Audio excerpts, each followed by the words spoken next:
नमस्कार दोस्तों, मैं हूं आलोक। स्वागत है आप सभी का आप सभी के अपने ही यूट्यूब चैनल आलोक्स ब्लॉग पर।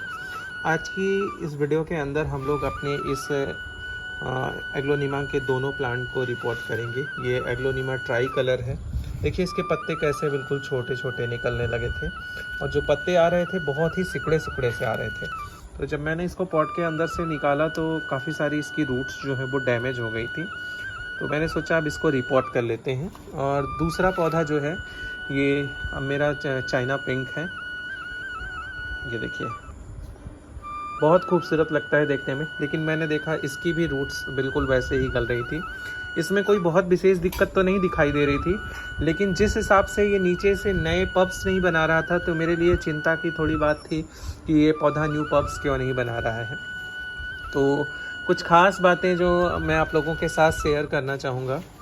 जब भी आप अपने प्लांट को रिपोर्ट करिए, अभी मुझसे थोड़ा लेट हो चुका है, लेकिन मैंने आप लोगों के साथ एक वीडियो शेयर की थी जिसमें मैंने अपने एग्लोनिमा की जो इम्पोर्टेड वेराइटीज़ थी, जैसे ये इम्पोर्टेड वेराइटीज़ हैं, उनको मैंने छोटे पॉट के अंदर लगाया था। मतलब जो सिंगल सूट के प्लांट थे उसको मैंने इस तरीके से 4 से 5 इंच के पॉट के अंदर लगाया था।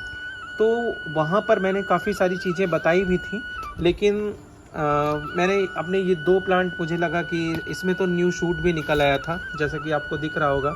काफ़ी सारे देखिए छोटे छोटे शूट्स बन भी रहे हैं। तो मुझे लगा इसे डिस्टर्ब नहीं करते हैं, और उसके बाद ये भी काफ़ी बढ़िया ग्रोथ कर रहा था, तो मुझे लगा इसे भी डिस्टर्ब करना ठीक नहीं है। लेकिन अब बहुत टाइम तक मैंने देख लिया, काफ़ी ज़्यादा वेट कर लिया, और जब इनके अंदर न्यू शूट्स नहीं निकल के आए और उसके बाद पौधों की हालत भी इस वाले की ट्राई कलर की बहुत अच्छी नहीं थी, तो मुझे लगा अब इनको रिपोर्ट करना ही सबसे बेस्ट ऑप्शन होगा। तो जब भी आप सिंगल सूट का प्लांट रिपोर्ट कीजिए एग्लोनिमा का, तो मैक्सिमम उसको 3 से 4 इंच के पॉट के अंदर लगाइए। जब उसके अंदर ढेर सारे सूट्स बन जाए तब आप उनको नए गमले के अंदर लगाइए, क्योंकि एग्लोनिमा एक ऐसा पौधा है जो रूट बाउंड होने के बाद ही न्यू सूट्स बनाना शुरू करता है। तो अगर आप बहुत बड़ा गमला इसको दे देंगे तो ये जल्दी रूट बाउंड ही नहीं होगा, पूरे पॉट के अंदर इसकी रूट्स फैल ही नहीं पाएंगे, और जब रूट्स फैल कर बाउंड नहीं हो पाएंगे तो नए सूट्स का बनना बहुत ही कम पॉसिबल होगा। अगली जो चीज़ है, एक मिट्टी, बड़े गमले के अंदर जो मिट्टी होती है, जब पौधा उससे संपूर्ण पोषक तत्वों को नहीं ले पाता है तो मिट्टी धीरे धीरे करके एसिडिक होने लगती है, और एसिडिक मिट्टी जो होती है वो उसके अंदर से प्लांट बहुत जल्दी ख़राब हो जाते हैं। रूट्स का क्योंकि वो मॉइस्चर को, ओवर मॉइस्चर होल्ड करती है, और कभी कभार होता क्या है कि एक अजीब सा चिपचिपापन, और मतलब जो एक एसिड की प्रॉपर्टी होती है बिल्कुल वैसी मिट्टी हो जाती है। हालांकि अभी मेरे मिट्टी के अंदर ऐसा कुछ भी नहीं था, लेकिन फिर भी मैंने इसको निकाल लिया और रिपोर्टिंग जो है वो मैंने करने की सोच ली। और होगा क्या कि बड़ा पॉट होगा तो आप पानी भी ज़्यादा डालेंगे कि पूरे पॉट के अंदर नमी बन जाए, और जब पूरे पॉट के अंदर नमी बनाने के लिए आप पानी डालेंगे तो ओवर वाटरिंग से भी पौधे की हालत ख़राब हो जाती है।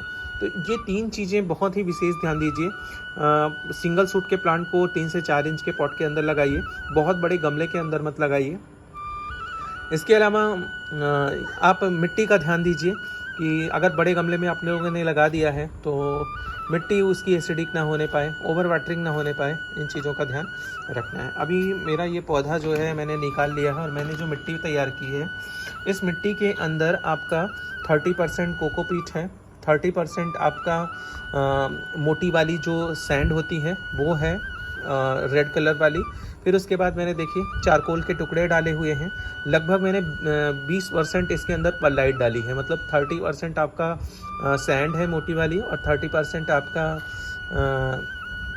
कोकोपीट है, और 20% मैंने परलाइट मिक्स किया है। इसके अलावा इसके अंदर मैंने बारीक बजरी भी मिक्स करी हुई है, अंडे के छिलके भी थोड़े थोड़े डाले हुए हैं, और ये कोयले के टुकड़े तो मैंने ऑलरेडी डाल के रखे हुए हैं। तो इस तरीके से जो मिट्टी बनेगी वो काफ़ी सॉफ्ट बनेगी, और क्योंकि सॉफ्ट सॉइल अगर होगी और जल्दी से मॉइस्चर रिलीज करने वाली होगी तो फिर होगा क्या कि बहुत जल्दी सूट्स बनेंगे और हमारे प्लांट के रॉट होने के चांसेस कम रहेंगे। तो मिट्टी जब भी बनाइए बिल्कुल ऐसे ही बनाइए। अब क्या करना है, इस मिट्टी के अंदर हम थोड़ा सा, ये मेरे पास सीवीड है, ये सीवीड के ग्रैन्यूल्स, ये हम डाल देंगे।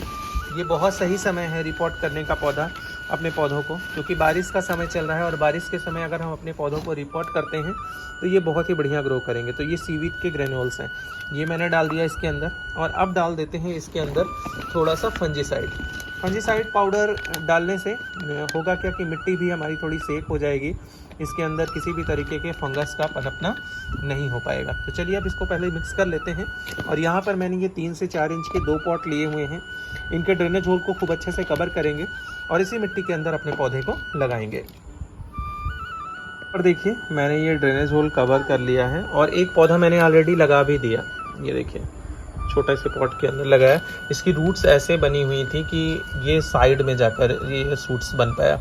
अब देखिए मतलब इसका जो ये मेन तना है ये इधर चला गया, क्योंकि रूट्स यहाँ पर ज़्यादा बनी हुई थी टेढ़ी तिरछी होकर। चलिए इसको भी रिपोर्ट कर लेते हैं। इस तरीके से इसको पॉट के अंदर डाला और अब मिट्टी बनना शुरू करेंगे। ये